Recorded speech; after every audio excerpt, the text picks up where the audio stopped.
بسم اللہ الرحمن الرحیم۔ تو دعا کے حوالے سے آج ہمارا تیسرا پروگرام ہے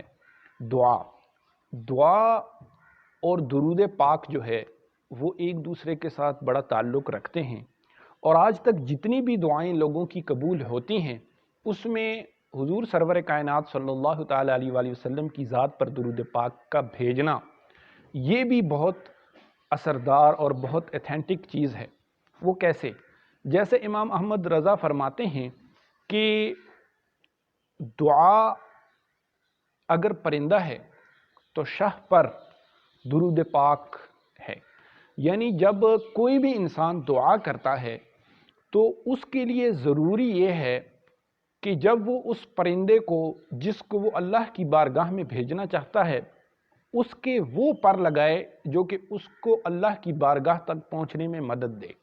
اور وہ کیا ہیں؟ وہ درود پاک کی کثرت اور درود پاک کا پڑھنا ہے دعا کے ساتھ، کیونکہ درود پاک کی ایک فریکوینسی جو ہم استعمال کرتے ہیں یا بناتے ہیں وہ ایسی ہی ہے کہ ایک بہت پاورفل ایک ٹرانسمیشن لائن چل رہی ہے، اور اسی ٹرانسمیشن لائن میں ہم اپنی دل کی بات جو ہے وہ اللہ تک پہنچانا چاہتے ہیں۔ تو اس ٹرانسمیشن لائن کی ایک چھوٹا سا جو لنک ہے وہ کیا ہے؟ وہ حضور علیہ السلام کا پر درود پاک پڑھنا ہے۔ جب ہم دعا کریں تو اس کے آگے اور پیچھے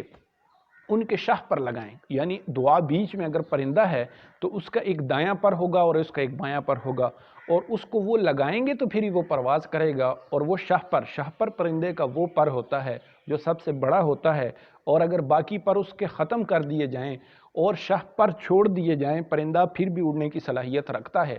تو پھر اسی وجہ سے جیسے میں نے پچھلی ویڈیو میں کہا کہ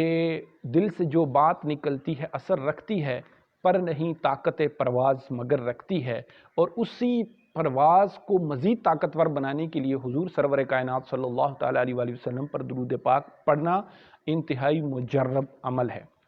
بہت سے سائنسدانوں نے اس چیز پر تحقیق کی اور وہ اس چیز کو پانے میں کامیاب ہوئے کہ دعا جب کی جاتی ہے تو چونکہ یہ ایک ایسی فریکوینسیز کا سلسلہ ہے کہ جب اس میں ایموشنز، جس میں احساسات، جس میں دل کی توجہ، فوکس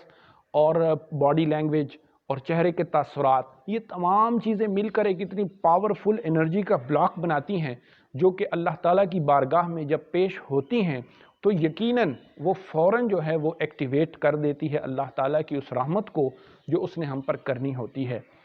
اور یہ ضروری بھی ہے۔ اگر ہم یہ چیزیں نہ کریں تو اس حوالے سے ایک واقعہ حضرت موسیٰ علیہ السلام کا میں آپ کے سامنے بیان کرنا چاہوں گا کہ حضرت موسیٰ علیہ السلام ایک جگہ سے جا رہے تھے تو وہاں پہ انہوں نے دیکھا کہ ایک شخص ہے جو اللہ تعالیٰ سے بڑا گڑ گڑا کے دعا کر رہا ہے، لیکن اس کی دعا جو ہے وہ بار آور نہیں ہو رہی۔ تو حضرت موسیٰ علیہ السلام نے اللہ کی بارگاہ میں عرض کی کہ یا اللہ تو اس کی دعا کو قبول فرما لے۔ تو اللہ تعالیٰ کی طرف سے جواب آیا کہ اے موسیٰ، یہ دعا کر رہا ہے، اس کا لہجہ بھی ٹھیک ہے، اس کے ایموشنز بھی ٹھیک ہیں، اس کی باڈی لینگویج بھی ٹھیک ہے، لیکن جو اصل چیز اور اصل دل کا محور، جو روح کا محور یعنی جو اس کا دل ہے، اس کی فریکوینسی اس کی اپنے بکریوں میں لگی ہوئی ہے، یعنی اس کی جو توجہ ہے وہ اس کی بکریوں، ریوڑ میں اور اس کے مال و اسباب میں ہے، میری طرف نہیں ہے۔ اگر وہ بھی میری طرف ہو جائے تو یقیناً اس کی جو مراد ہے وہ پوری ہو جائے گی۔ اور جب حضرت موسیٰ علیہ السلام نے یہ بات اس شخص کو بتائی تو اس شخص نے اپنے دل کا جو قبلہ تھا، دل کا جو رخ تھا، اس کو اللہ تعالیٰ کی طرف کیا، اور اسی لمحے اس کی جو دعا تھی وہ قبولیت کا شرف حاصل کرتی ہوئی اس پر رحمت کی برسات ہو گئی۔ تو یہ کیا چیز ہے؟ یہ وہی چیز ہے جس کو آج سائنس پروف کر رہی ہے، لیکن اللہ تعالیٰ کے رسول صلی اللہ تعالیٰ علیہ وآلہ وسلم نے 1400 سال پہلے ہمیں یہ تمام چیزیں بتا دیں۔ آج ہم مغرب کی طرف تو دوڑتے ہیں، لیکن اگر ہم اپنے مشرق کو ہی پکڑ لیں، ہم اپنے پیارے حبیب حضرت محمد مصطفیٰ صلی اللہ تعالیٰ علیہ وآلہ وسلم کی زندگی کو اپنا اوڑھنا بچھونا بنا لیں تو ہمیں بہت سے ثمرات مل سکتے ہیں۔ آج کے لیے اتنا ہی کافی، انشاءاللہ اس کے بعد مزید آپ کو چیزیں دعا کے حوالے سے، یہ ویک ہمارا سارا دعا کے حوالے سے ہے، تو انشاءاللہ دعاؤں کے حوالے سے میں آپ کو بہت کچھ بتاؤں گا۔ بہت شکریہ۔